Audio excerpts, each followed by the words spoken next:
Okay, we're back. We needed to finish up chapter 11 on current liabilities. And so let me go ahead and share our PowerPoint with you guys. And I'm going to close my video so that you don't just look at the ceiling. All right. And so where we left off last class period, we were talking about the employees' fringe benefits. All right. And so I want you to know that this is a pretty important part of any compensation package. In fact, this was one of the things that actually brought me to SMC. Before coming to SMC, I actually was teaching at Central Washington University out in Washington State. And, I was making a decent salary out there. And so when the opportunity availed itself here at Southwestern Michigan College, I kind of said, hey, you know what? As long as I make a lateral move, all right, so as long as I make the same amount of money that I was making in Central Washington, at Central Washington, really that would be a raise because the cost of living out, I actually lived in Seattle, was so much more than it was in Dowagiac, which is where I moved to. It would have been a raise. Well, I went through the interviewing process. I got the job. They offered me the position, and they came up with the dollar amount, my salary. And I was like, I'm sorry, that's too low. I can't come for that amount.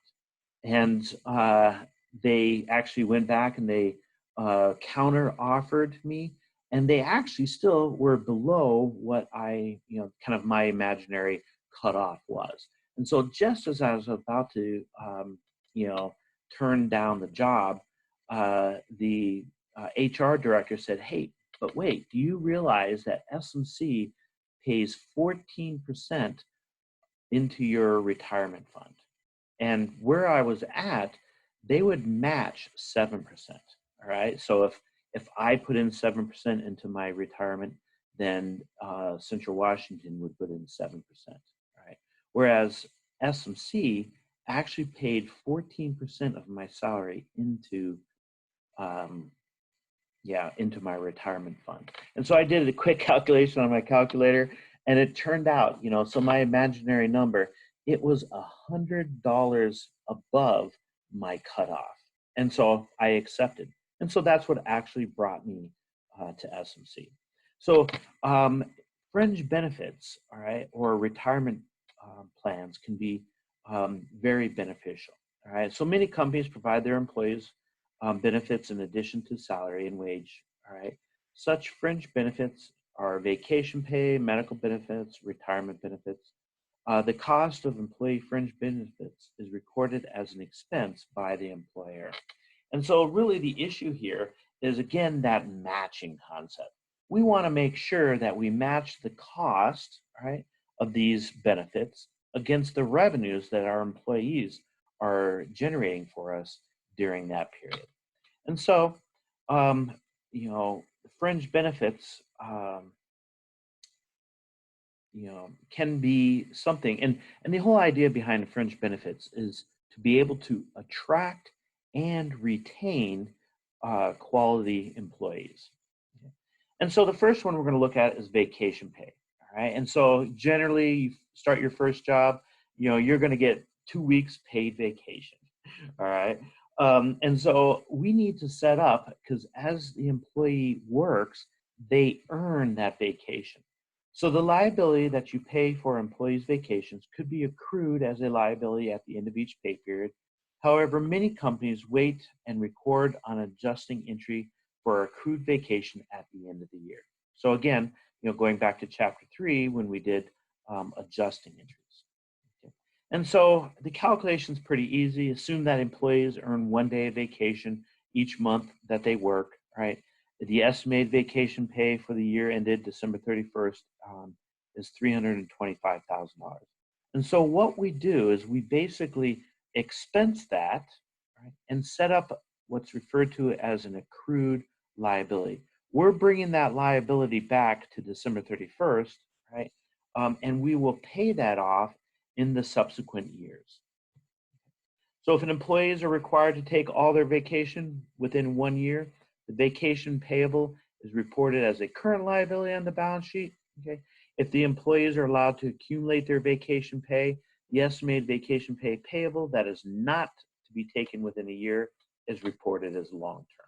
And so the whole definition of current and long-term still applies. Anything that is going to be used up within 1 year is current. Anything that is going to be pushed off for more than 1 year is going to be long-term. When employees take vacation, the liability, all right, is reduced by debiting vacation pay and the cash that you would pay. Salaries or wages payable and other related payroll accounts for taxes and withholding are also credited. The next benefit are pensions. You need to know that there are 2 types of pensions. All right, a pension is a cash payment that is made to retired employees. Pension rights are accrued by employees as they work based on the employer's pension plan. Okay. The 2 different plans are the defined contribution plan and the defined benefit plan. Right? And so the defined contribution plan is what SMC has.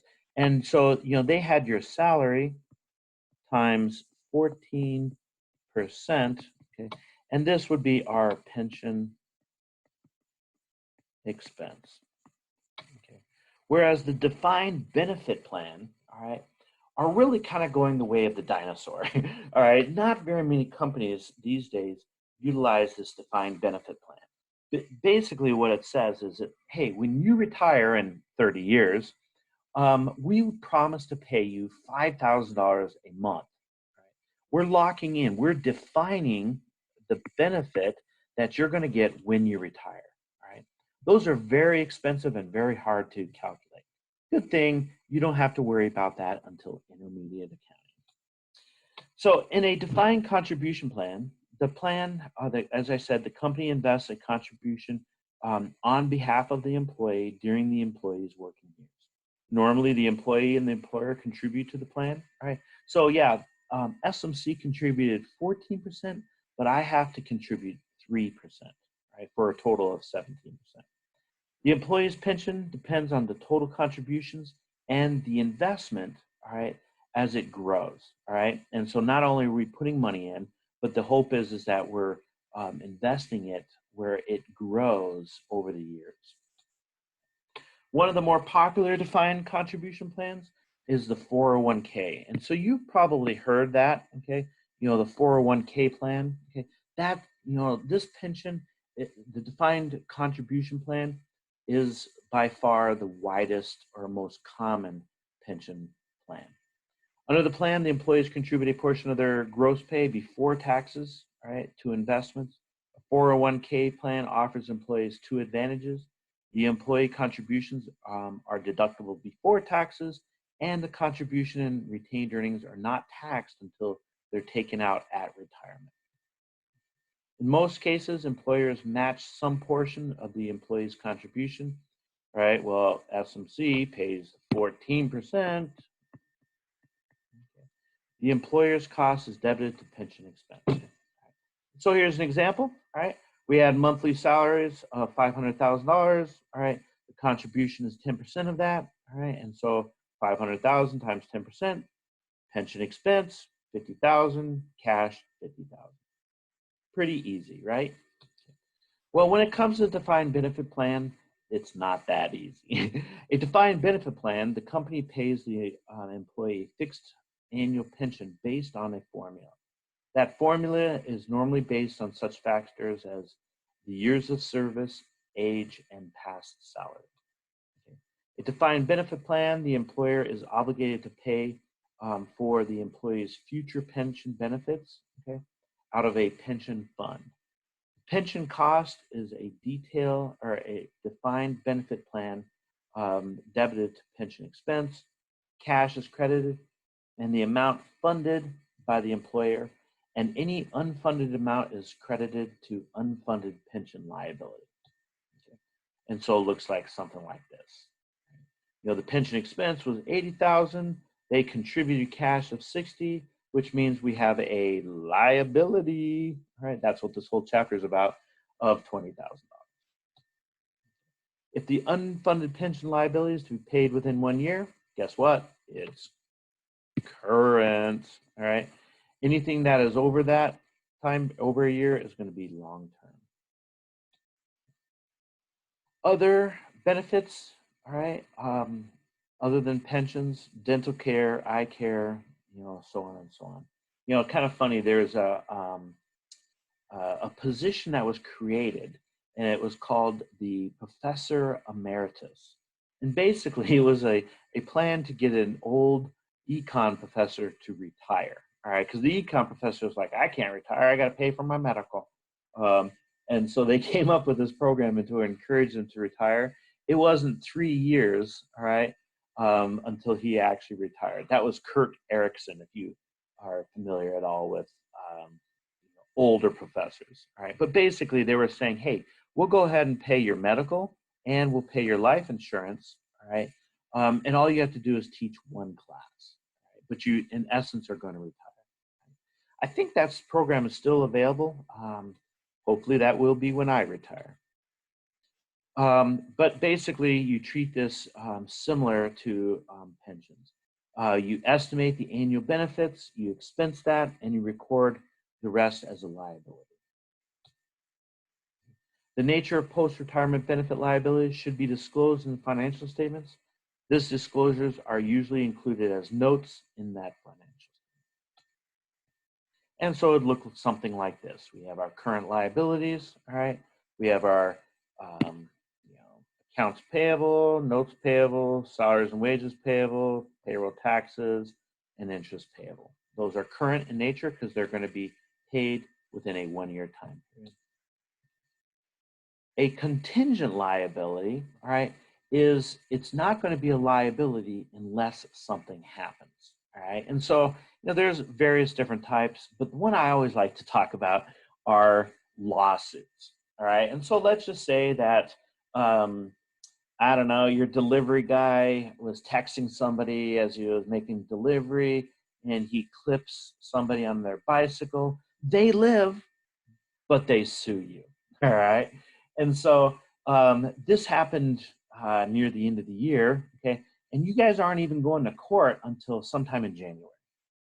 So the question is, are you going to have to pay? Right? Are you going to have to pay because of the negligence of your delivery guy, right? Well, there's several components that are involved in that. So we'll walk through that in this section. Some liabilities, all right, so the definition of a contingent liability. Some liabilities might arise from past transactions, okay? You hit somebody, all right, with your delivery truck, only if certain events occur in the future, all right? They took us to court and they win. Therefore, we have to pay. Right? These potential obligations are called contingent liabilities. The accounting for contingent liability depends on 2 factors. All right, the 2 factors, all right, are the likelihood, okay, and can you measure it? Can you quantify or put a dollar amount to it? So the likelihood that an event creating the liability occurring is classified as probable, reasonable possible, or remote. Okay? That is going to dictate whether or not we record something. Okay? And so if contingent liability is probable and the amount of the liability can be reasonably estimated, you can come up with a dollar amount, you can make a journal entry, can't you? All right. The liability is recorded by debiting an expense and crediting a liability. So assume that by the way, a common contingent liability are warranties, all right? So you make a product, and if it breaks, you'll fix it, right? Okay, and so that's what this scenario is. So assume that in June, a company sold a product for $60,000 that included a 36-month warranty or a 3-year warranty for repairs. The average cost of repairs over the warranty period is 5%. How did we come up with that 5%? Well, that was a historical average, or maybe it was an industry average. And so what we're going to basically do is it's probable because it has happened in the past. Okay, we can estimate the amount because we can say, hey, we got the $600 or $60,000 times the 5%, we can come up with the $3,000. And so the two components for a journal entry are there. It was probable, because it's happened in the past, okay, on an average of 5% of the sales price. Okay. We can come up with the dollar amount, and so we make the journal entry. Product warranty expense, debit. Product warranty payable, credit. So then when we actually fix those that have broken, right, we just debit the liability. That reduces the liability, okay, and we credit whatever we use to make it right. Okay, so in this case, we used some supplies, and we were able to fix our product. Probable and not estimatable. Okay, a contingent liability can happen, right? Where, you know, going back to my scenario, with my scenario, okay, with the lawsuit. All right, so our lawyers come and talk to us, and they say, "Hey, you're probably going to lose." You know, they've got us on CCTV, you know, and they see that our driver is texting, right? You know, that person is just riding their bike on the side of the road, and so you're probably going to lose, and you're probably going to lose, you know, $3 million. Okay, if that's the case, if your lawyer says it's probable, and by the way, probable is only more, okay, what is it? More than 50%. That's probable.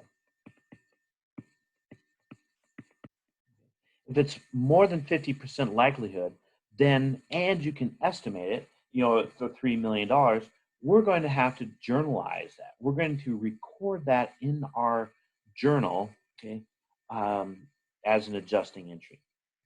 However, if your lawyer says, "Hey, you're probably going to lose. We got him on TV, all right, but you know, this judge, all right, he's just crazy. You know, you may have to pay 100,000. You may have to pay 100 million. Okay, you know, the probable part is there. Okay, the probable part, but we can't estimate. You know, that's such a large range.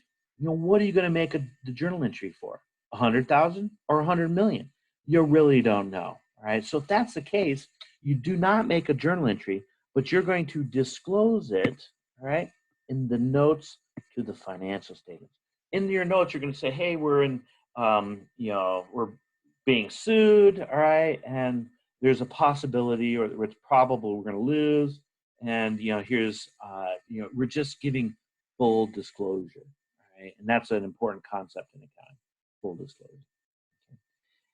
Reasonably possible, okay, if a contingent, all right, so in my scenario, okay, it says, "Hey, it's reasonably possible you're going to lose." You know, reasonably possible, maybe we, you know, we say that's, you know, between, you know, 20% and 50%, okay, you know, so it's reasonably possible. I don't know, you know, that guy on the bike, you know, he saw that guy coming, and he drove in front of the van.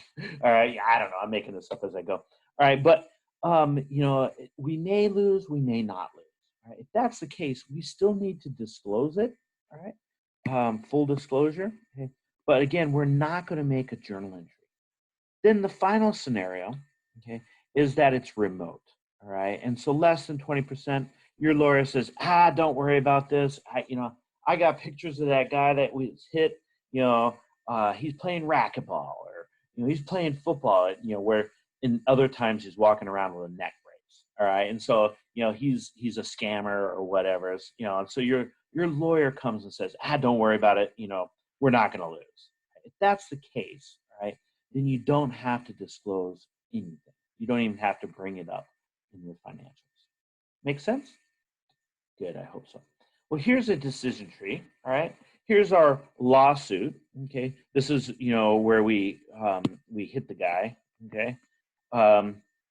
And we talk to our lawyers, and our lawyer says, "Yes, it's probable and estimatable." Okay? Well, then we're going to have to make a journal entry. The other scenario is it's probable, okay, and not estimatable, okay? then we're still going to have to disclose that information, but we're not making a journal entry. Our lawyer says it's reasonably possible. Okay. Again, we're not making a journal entry. We're just putting footnote disclosure.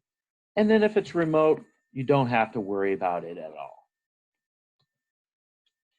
The last bit of this chapter deals with financial ratios, all right, looking at what's referred to as the current portion, all right. When we're talking about current assets and current liabilities, all right, we're really saying, hey, those things that are going to bring us benefit within a 1 year time period, current assets, and those things that we're going to have to pay off within a 1 year time period, current liabilities. And so looking at the current position not only helps the creditors, okay, but it also helps the owners to make decisions as far as their capital assets. And so the three different financial ratios that you need to be familiar with is the working capital. Okay, working capital is the current assets subtract current liabilities. Right? And so current assets would be cash, accounts receivable, short-term notes receivable, supplies, prepaids, inventory, okay, all the assets that we're going to use within a 1 year time period. We're going to subtract that, right? We're going to subtract the current liabilities from that amount.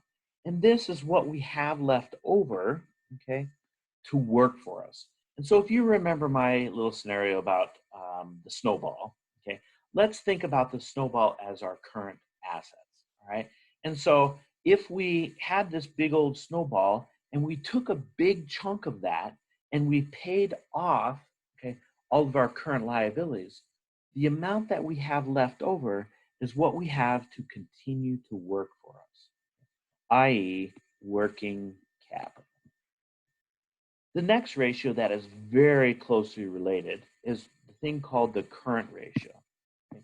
The current ratio takes the same two totals, right? Your current assets and your current liabilities, but instead of subtracting them, we're dividing them. Okay? So we take our current assets divided by our current liabilities, and this tells us how many times we can pay our current liabilities with our current assets. These two measures can be used by a company's ability to pay its current liabilities. They do not provide insight into the company's ability to pay these liabilities within a short time period. This is because some current assets cannot be converted into cash as quickly as others. Right?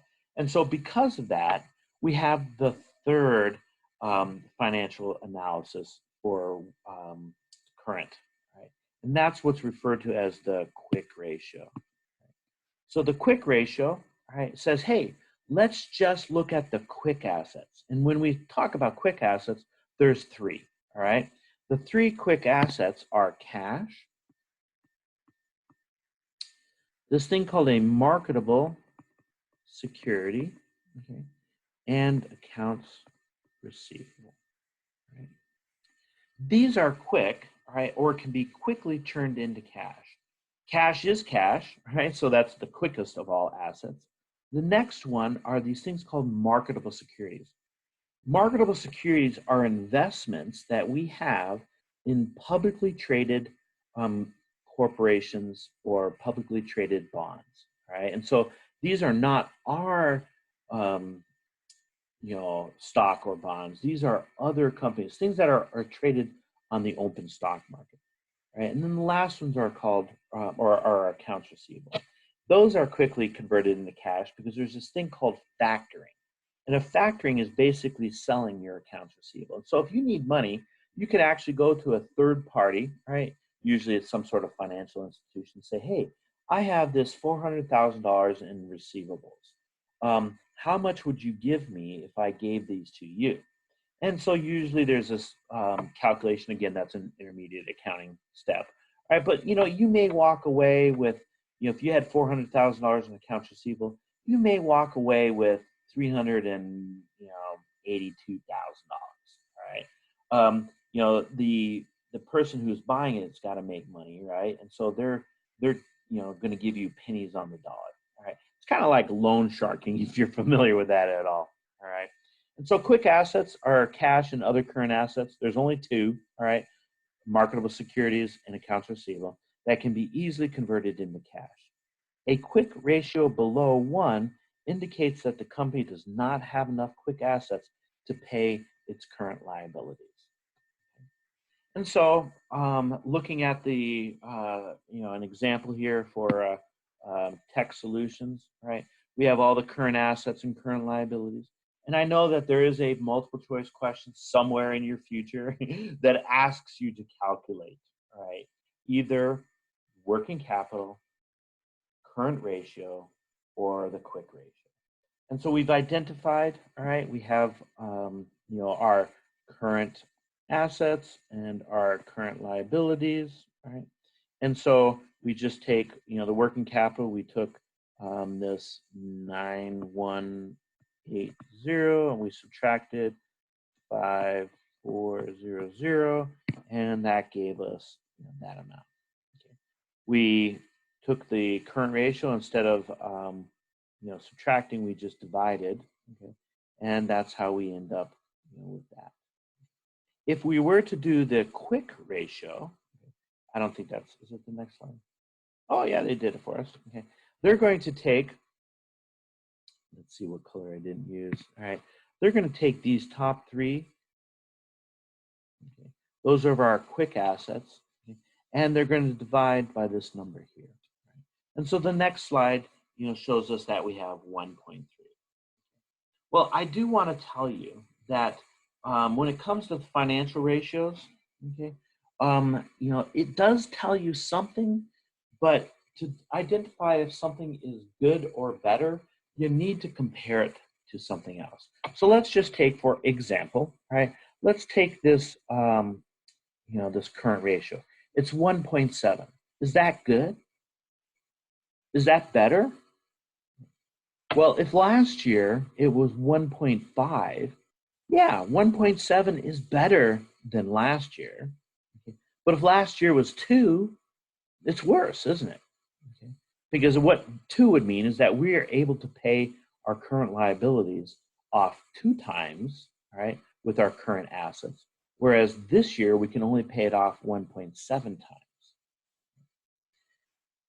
So let me ask you, is 1.7 good? In this case, you don't know. Right? To be good or bad, you have to be able to compare it against your competitors or against the market as a whole. So again, if the market as a whole is 2, okay, we're not doing very good. We're below the market, aren't we? Right? So whenever it comes to financial ratios, always remember that it only tells you part of the picture, and in order to determine, all right, whether you're good, bad, better, or worse, you need to compare it to companies outside of your firm, and you need to compare it to prior years. And that's the end. So that wraps up this chapter. Your quiz and homework will be due according to the Cengage website. All right, I will see you guys later, and I hope you guys are staying safe. Thank you. Bye-bye.